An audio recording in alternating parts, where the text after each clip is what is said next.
ñu dem ci beneen point xam naa mënoon nañu sax ci réaction joueurs yi mais la fois passée ñëwoon nañ ci Ibrahima par rapport ak réaction Pape Gueye ak ñoom Pape Matar gis nañ tweet yi nga xam jot nañ ko def ñu ñëw ci affaire arbitrage bi parce que dañu xool ki nga xam ne ni moo di le joueur américain Florent Balogun bi nga xam ne dañ ko joxoon benn carton rouge. y a aussi li nga xam moo di l'intervention bi nga xam ne nee nañu moom la Donald Trump def ba ñu daal di annulé boobu les cartons gis nañ réaction aussi ki nga xam ne moo di Infantino loolu est-ce que tamit mënuñ jàpp ne mën na fragiliser li nga xam ne nii moo de la crédibilité de la compétition Ibrahima. Bien sûr xam nga am football dañu naan dañuy interdire la non-ingérence la non-ingérence étatique ci wàllum football. naan état nga bàyyil ñuy gérer football mais li Donald Trump. loolu ça dépasse largement l'ingérence parce que en tant que président de la République en tant que pays hôte moom il se permet mu ne daa jël téléphone woo Infantino wax ak moom pour gars yi wax ak arbitrage pour ñu annuler le carton rouge te le comble dans tout ça après la décision des arbitres c'est-à-dire l'annulation du carton rouge automatiquement moom il a tweeté pour remercier la FIFA. xam nga kooku maanaam làqatuwul quoi xam nga au moins il pouvait être dans le silence nit di dudee est-ce que moom loolu du moom mais le fait que moom kii réagit à la minute donc cela veut dire que kii làqatul lu muy def te loolu vraiment c'est nekkatul football quoi. loolu nekkatul football quand même. bu ñuy demee moom moo tax kii di leen tooñ Rudy Garcia. loolu la wax mu ne moom dafa wax mosul woon xam ni football y a certaines décisions yoo xam ne ci ay bureau lañ koy jëlee wala à travers le téléphone football tout se décide sur le terrain. donc loolu vraiment day wane ni football bii nii daal coupe du monde bii daal c'est comment dire c'est taillé sur mesure pour les États-Unis parce que coow li bëri na depuis le début de la compétition commençant par le tirage au sort instant bi États-Unis mi ngi avancé gi ak yenn faits divers yi nga xam ne depuis le début ñu ngi ko fiy dégg le traitement de l'équipe iranienne war am ay match fële bu ñu paree delluwaat Mexique tout ce tarara la am ay équipe yoo xam ne seen yenn délégués dañ leen refoulé parce que voilà dañoo am ay suspicion si ñoom contrôle yu métti on voit si image yu jour yi nga xam ne ba ci seen dàll yi gars yi dañ koy xool donc moo am ay affaires yu bëri yoo xam ne doo comprendre quoi donc lii nii ñëwaat vraiment pour man c'est la goutte de trop ça fait parler man pour man du warul métti rek waa Belgique kese quoi man su ma soyoon c'est tous les acteurs du football ñoom ñoo war a monter au créneau pour dénoncer ça parce que tey carton rouge la mais supposons que plus États-Unis di avancer ci compétition bi plus les choses deviennent plus sérieuses donc tey à un moment donné day leen États-Unis bu demee demi-finale wala finale cela veut dire que kii il va partir totalement avec les choix de l'arbitre parce que foofu moom comme nga Trump fii huitième de finale lañ nekk rek muy wane boppam naan sama meilleur joueur bi son carton rouge bi na ko gars yi xoolaat loolu dafa amul fenn ci football c'est la première fois ñuy rouge un jour après on va se dire que voilà les arbitres vont se concerter la commission disciplinaire va se concerter pour xool andil ñi ay textes fallacieux yoo xam ne c'est du gros n'importe quoi donc loolu y a que Trump qui peut le faire et vraiment il a réussi donc c'est le monde du football qui se déroule te yaakaar naa ñëpp ñoo war a jug ànd ak waa Belgique pour dire non parce que lii mun na andi yeneen yoo xam ne vraiment day yàq football. Pape Oumar. Alaaji lu ingénieur politique bi ñu doxal c'est-à-dire lii c'est plus que scandaleux en fait c'est-à-dire on a perdu l'essence et le charme du football classique. bu ñu demee bañ ne balu football dañ siy dugal ay puces c'est-à-dire c'est plus ça perd toute son essence en fait. parce que charme football mooy bal charme football mooy erreur yi. mais à force de vouloir tout rentabiliser à force de vouloir rendre tout sophistiqué. da ngay dénaturiser le football. football neexatul waaw football neexatul alaaji bal bu ñu demee ba siy def ay puces. regarde mais Croatie élimination Croatie bi ba pare xoolal démb arbitrage bi lii moo si gën a tuuti de le penalty qu'on a accordé au Brésil mais c'est identique bi ñu bañal Gana Gueye contre Norvège waaw c'est identique bi ñu nangul mbeddem Brésil c'est identique bi ñu bañal Gana Gueye léegi boo ñëwee nii toog nii lii kay c'est le goutte qui fait déborder la vase rek mais l'arbitrage dans ce mondial c'est du n'importe quoi ba démb même match démb mais Paraguay France Paraguay ñaata carton loo war a am. ñu am zéro. ñaata carton man match boobu ku ko seetaan ñu ne l'arbitre n'a pas donné de carton. c'est incroyable. c'est incroyable démb tamit même dem Mexique bi arbitre waroon naa laa lay. contre état kii Angleterre. Ah oui mais quand même bon c'est-à-dire mooy li ma la wax rek football maintenant ça a perdu tout son essence. Voilà maintenant c'est du business, c'est de l'argent. Même pause fraîcheur yi lan moo gën a posé. Merci beaucoup. Ousmane par rapport ak arbitrage bi. waaw xam naa waaw par rapport ak arbitrage bi mooy surtout sur les décisions kii mu ngi ko doon wax sànq les décisions ñëpp léegi il faut les gens vont savoir surtout commencer ko si ñun que ne certaines décisions ne sont pas prises sur le terrain ak yooyu noonu même ñun suñuy liste ak ay yenn affaires yooyu noonu c'est pas simplement purement technique ak affaires yooyu am na yeneen yu laxasu si ginnaaw te bu si kanam tuuti xëy na nit ñi dinañ ci xam donc pour revenir un peu lu taxoon ñu doon bañ loolu parce que booy xool football c'est vrai que fédération délégataire de pouvoir la état mais les institutions là comme ça FIFA CAF ak yooyu ils ne traitent pas avec les états c'est aux fédérations la ñuy traiter d'autant plus tey boo xëyoon bu le président Diomaye bu xëyoon débarrasser cette fédération là le Sénégal sera automatique si il peut le faire non mais kon dañ kon nu ñu jouer on sera sanctionné moom laa lay wax parce que la fédération est délégataire de pouvoir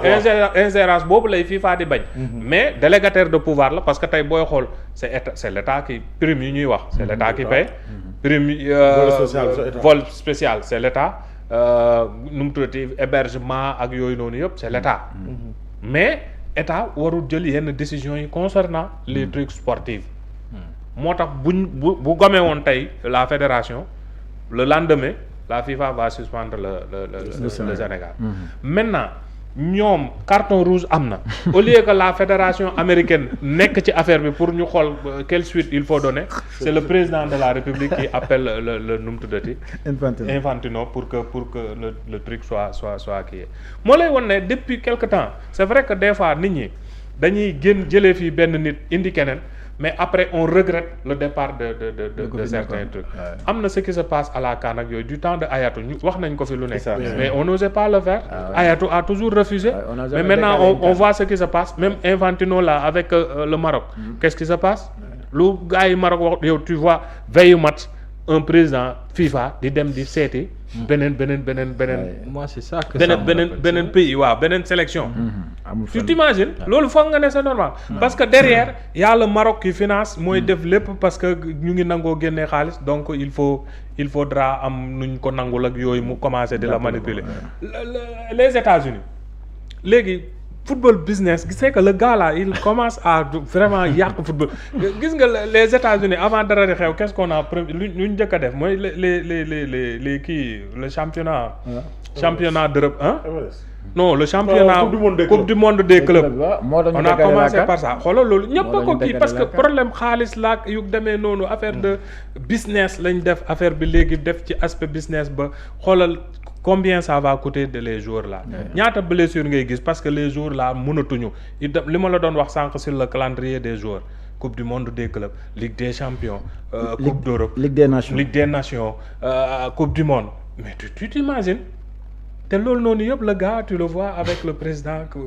mais vraiment moo tax da ngay gis ci coupe du monde bi xoolal ñu ngi wax ci arbitrage parce que am na yenn yoo xam ne neexut a sàcc mais dafa am ay techniques yu ndaw yu sew sewaan yi arbitre yi def di sax tu sais que ce qu'ils font là c'est pas parce que ils sont nuls wala ils n'ont pas le niveau mais c'est des techniques yoo xam ne moom la ñuy def pour sàccalee ko ay équipe ak ay yu demee noonu mais la prosi finale bi Ismaïla Sarr bi arbitre bi xam nga su ko neexoon day bàyyi ba action bi dem VAR mais automatiquement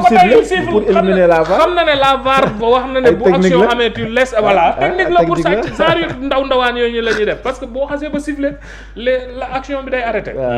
et que yow tu sais que VAR am na da ngay war a bàyyi action bi ba mu yegg nga xool nga soog a siffler si la VAR confirme c'est bon si la VAR ne confirme pas nga kii sa but mais genre système yooyu la ñuy def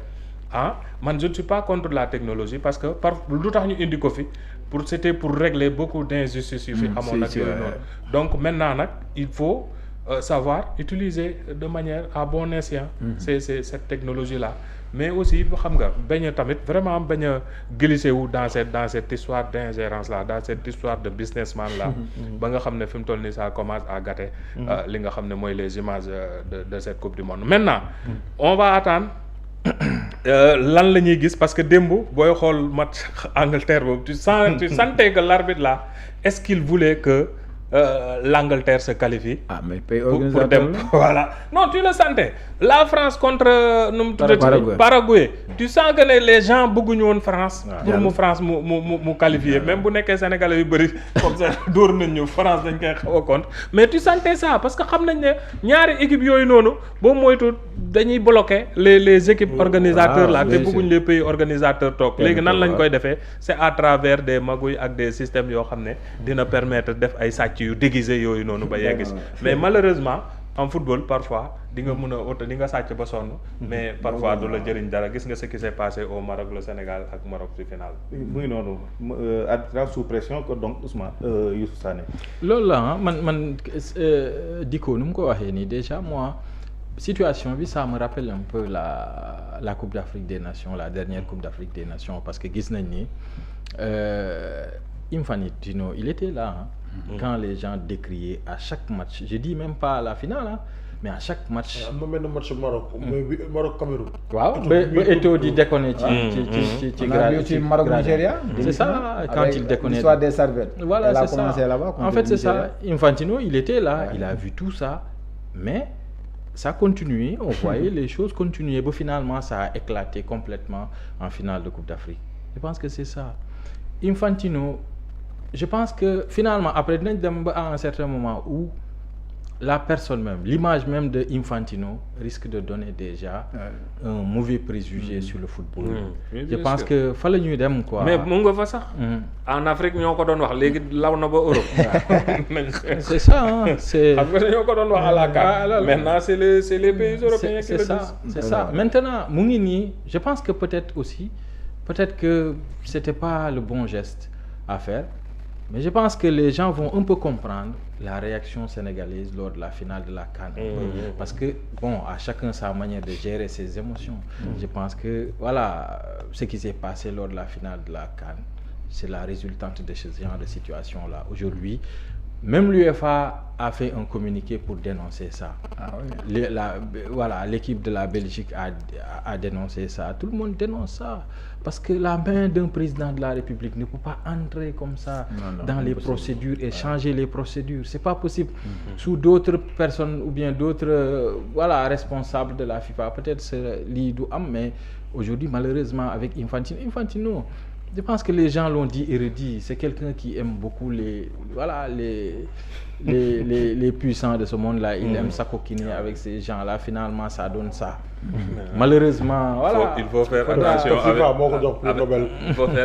attention avec Trump. Il faut se réveiller pour les éliminer, pour les éliminer. Mais je pense que man Infantino, je pense que xalaatutoon ne Trump va se réveiller pour assumer que effectivement j'ai appelé Infantino pour lui dire que est-ce qu'il s'attendait à ça. mais moi man li ma y a beaucoup de choses am na lii tam y a beaucoup de choses mais man le cas qui m'a quand même choqué auparavant mooy le cas Partey c'est-à-dire par exemple les gens décident que Partey n'aura pas de visa donc il va pas venir, il va pas jouer.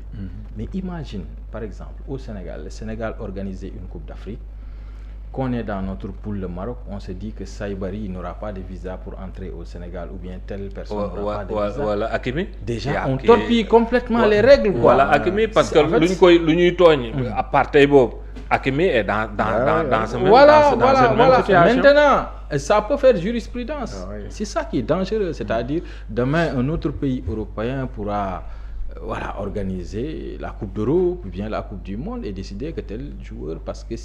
ça ne va pas venir jouer dans mon pays, il n'aura pas de visa. Donc c'est dangereux. C'est dangereux. Léegi ñu dem ci affiche yi nga xam ne moom lañ ci kanam tuuti à partir de 19h Portugal Espagne balaa ñuy dem wala ñu njëkkee ci match France Maroc Ousmane Dicko mu nekk match boo xam ne beaucoup de Sénégalais ñu ngi koy xaar parce que bu ñu bàyyiwaatee xel France moo njëkk a teg lu ñu dal. Mais aussi de l'autre côté Maroc même su fekkee suñu ay mbokku africain lañu gis nañ baax a baax rivalité bi nga xam ne commencé na am carrément nag ci diggante ñaar réew yi Sénégal ak Maroc bi nga xam ne ay doomu ndey la ñoo léegi nag dafa mel ni suñu doom ndey dañoo mujjee nekk ci ay doomu wénal. waaw mu nekk match bu Sénégal di xaar mu nekk affiche boo xam ne tamit affiche bu war a neex. waaw c'est vrai xam naa ne. gars yi ba tey suñu doomu ndey lañ sax xëy na man moo tax quand on était au Maroc je disais que ne man